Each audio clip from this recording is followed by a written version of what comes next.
Kayo, wala hindi sa Philip, tanungin ko sa iyo ngayon, saan yung pera ninyo ngayon?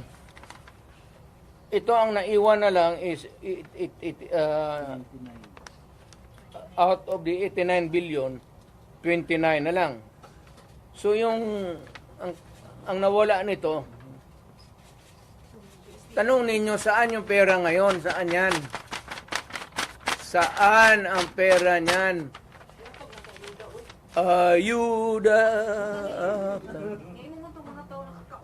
Hindi mo man ibigay yan sa tao kasi ginakuha yan sa bulsa natin para sa kung magkasakit tayo.